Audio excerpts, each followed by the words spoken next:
اعوذ باللہ من الشیطان الرجیم بسم اللہ الرحمن الرحیم اللہم صلی علی محمد وآل محمد۔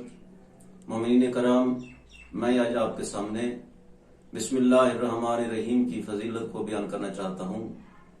بسم اللہ الرحمن الرحیم قرآن مجید کی آیت ہے اور ایک ایسی آیت ہے کہ جو ہر سورت کے شروع میں پڑھی جاتی ہے سوائے سورہ برات کے۔ تو میں آج آپ کے سامنے بسم اللہ الرحمن الرحیم کی فضیلت کو ایک دو واقعات کی روشنی میں بیان کرنا چاہتا ہوں۔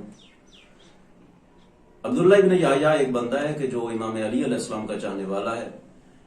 ایک مرتبہ امام علی علیہ السلام کے سامنے آ کے بیٹھا، مولا کے سامنے کرسی پہ بیٹھا ہی تھا کہ سر میں کچھ ایسا لگا کہ جس کی وجہ سے سر سے خون جاری ہو گیا۔ عبداللہ ابن یحییٰ حیران ہوا کہ مولا، ابھی تو میں آ کے بیٹھا ہی تھا، یہ کیا وجہ ہے کہ سر میں کچھ ایسا لگا کہ جس کی وجہ سے خون جاری ہو گیا؟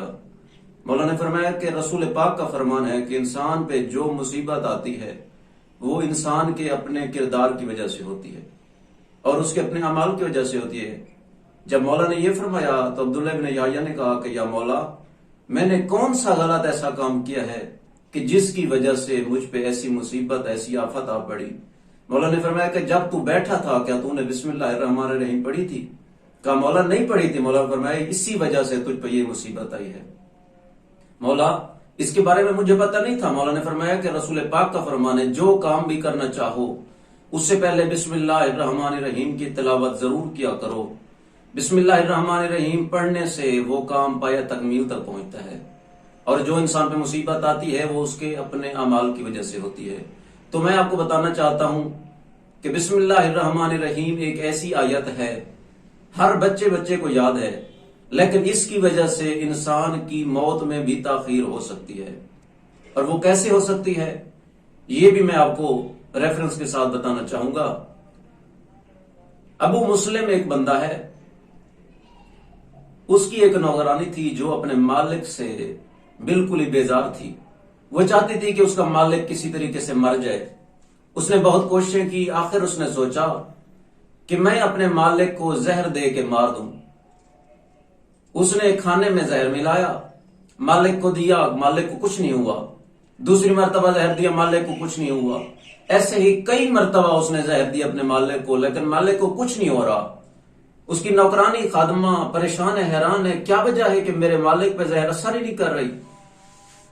ایک مرتبہ ابو مسلم کو پتا چلا کہ میری نوکرانی مجھے مارنا چاہتی ہے آزاد ہونے کے لیے۔ اس نے کہا کیوں نہ میں خود ہی آزاد کر دوں اپنی زندگی میں۔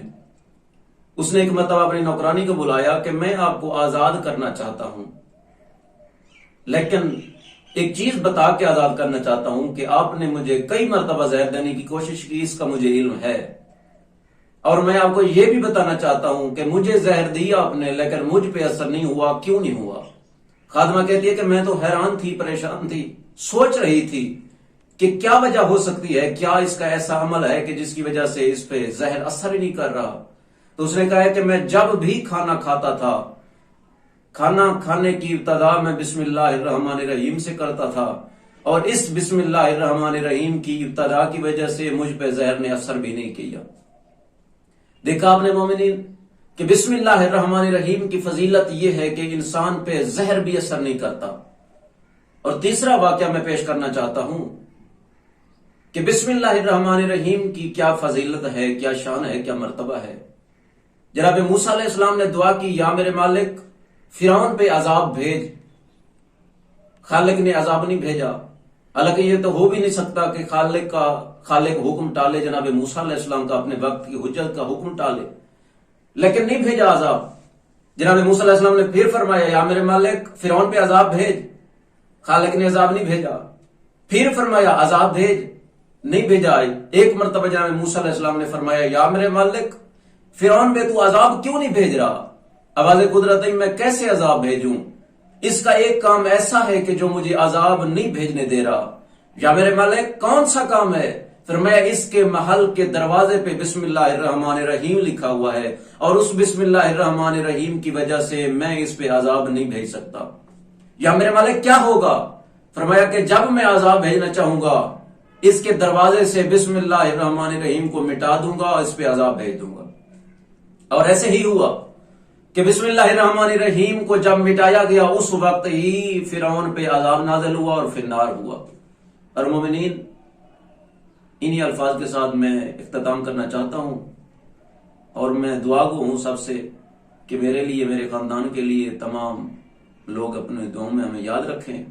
والحمدللہ رب العالمین۔ اور مومنین، میں گزارش کرنا چاہوں گا کہ اس چینل کو زیادہ سے زیادہ اپنے دوستوں میں شیئر کریں تاکہ لوگ اس سے استفادہ حاصل کریں۔